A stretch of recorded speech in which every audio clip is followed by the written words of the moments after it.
In this video, we are going to look at how to create localities, link participants to the locality, and how to record their wages or payments for the month. I'm again working in the offline or the desktop app. You can see I've gone to the project EPWPRS.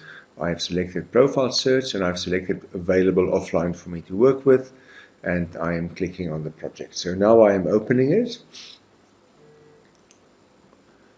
You'll see if I look at the workflow where we are currently, very importantly, before I can capture any localities, the business plan must be complete, and if there's any training scheduled, I have recorded it.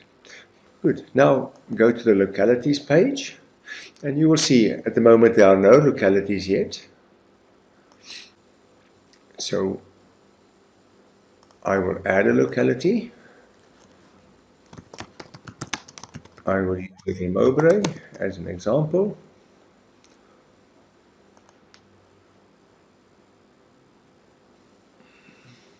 And now I can capture the locality details.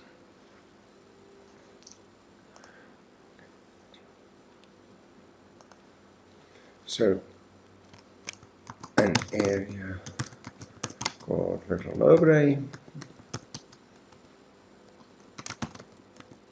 is where I live.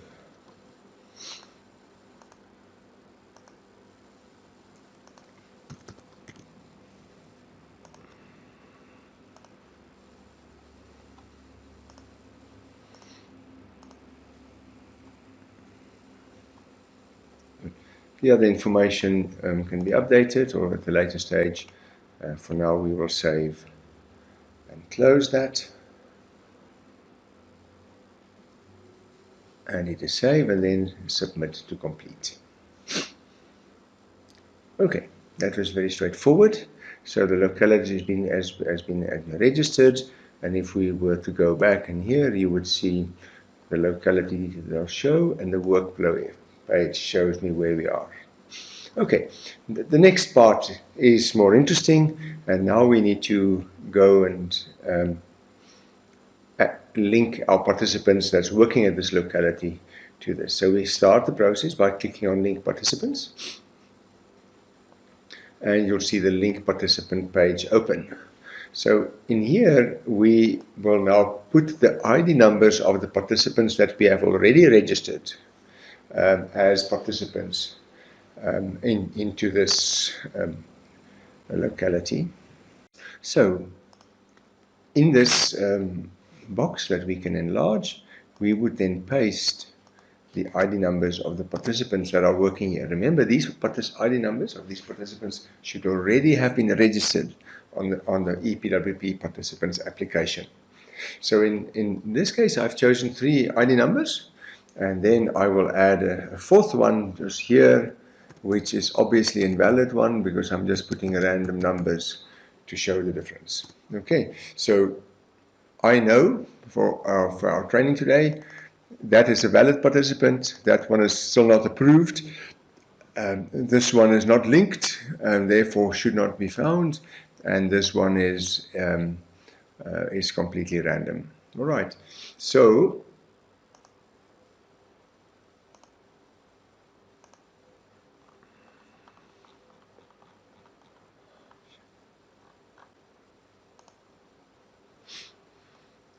good. So very important here is to put the default start date. All of these participants will share the same start date.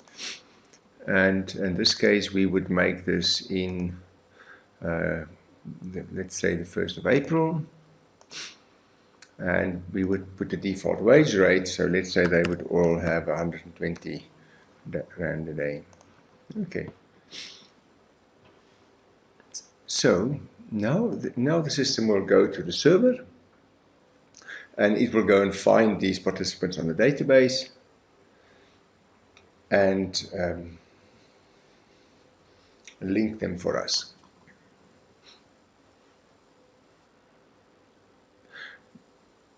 Notice that there is a verification message here that you can check if my data has saved successfully, if you have any uncertainties around networks, and then you can click here from time to time once the processing is finished. Okay, so now the processing is complete. And you see, it is giving me exactly what information that I need. So look at these messages very, very clearly. It says one participant is linked, and you can see I can open this linked participants, and it will give me the details. It'll say this participant couldn't be linked because the ID number could not be found. That is correct. That is our false ID number. This is me. I'm not a participant, and therefore it should not find me. And that participant is pending approval. So we cannot link the participant yet because they are pending approval, and that participant was successfully linked. Okay.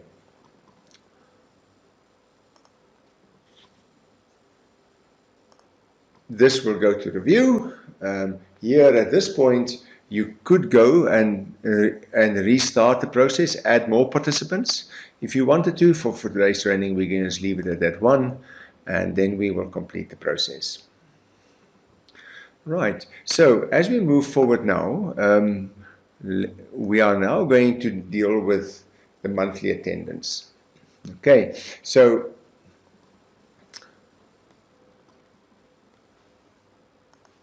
to start the monthly attendance, I must specify for which month where we are starting. It's quite important. If you get this wrong, it's not easy to change. So let's say they started in April. Let's give April, I select the date, click on OK. And now it's going to create for me my form in which to do the bulk upload of participants. Now, normally when you have only one participant, you would manually capture the information. But today, we are going to do this through a bulk upload in any case, just to make sure you can understand how to do that. So in this case, yes, we're going to do a bulk upload here. Okay, and now you can see it is asking me for the file. Now, where do I find the templates to do so? So what I'm doing for a moment, I can save as draft the information that I have. Okay, so that it's, when I come back here, it's opened, and then I can go back there, and you can see here is that active participants per locality, and you can see there is the person that was linked, and here is my template. So I'm downloading the template. It is a Word file, so make sure you see where it is, like in downloads. I'm clicking in save it in downloads, and then I need to come and open downloads and find it. There's my template. And you can see here it gives me a fairly basic template. So the first column is the system participant code. Leave that untouched. There's the ID number, the default wage rate has pulled through, the start date has pulled through. So the surname and first name is there, and then we need to put in the other values here. So days employed, which means the number of days employed in the month, and this is, in this case, let's say 20 days.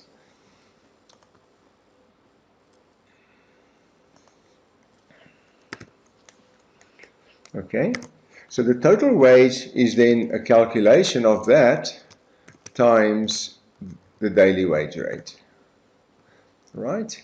And then the number of training days. So in this case, we would put in, let's say, 4 of those days were training days, and it was EPWP funded training. So I will show you now where that training code is. You get that training code from. Okay, so here I can now save this file, and we can now save it as in my downloads, but let me call it something clear. It is, let's say, video project for April 2019, and it is for Mowbray. Good. So I've saved it as XSLS, as an XSLS format file.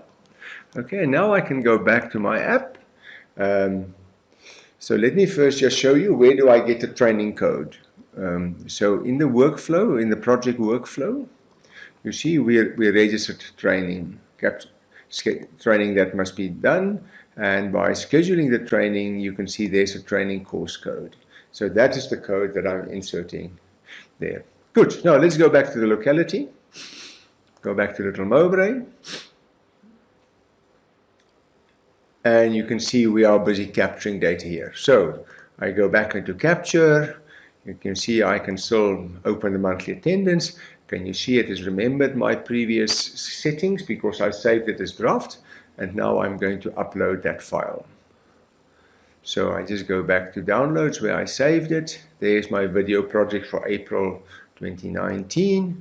I'm uploading it. Okay, and then it asks me to confirm what's in there. Okay, so I put in one participant. They worked for 20 days. The total wages were 2,400, and the total training days, if I remember correctly, let me just make sure, total training days were 4, and total number of trained participants was 1. Okay, so now I can upload my file, and now we are sending it to the server to process. Remember, these might be quite large numbers, up to 500 or more of participants that we are processing in this way.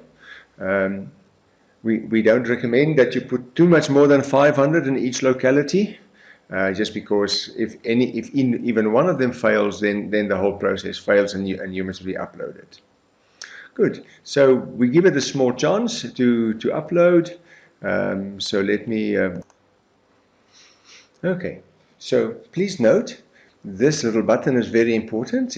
If you're not sure, especially when you're dealing with uploaded files or attachments, images, documents upload, please use this to verify that the save has gone through completely. Okay. Right. So once the server has processed, it's come back to you and it tells you you can come back and review. You can see it has done so successfully, and it has now assigned it to the authorizer to review. Okay. Okay. So you can see it has now been authorized, and now it is open for the next month. Now, very important, if we want to add more participants, we should add them before we open the next month. Let's say there's an additional participant that worked in May.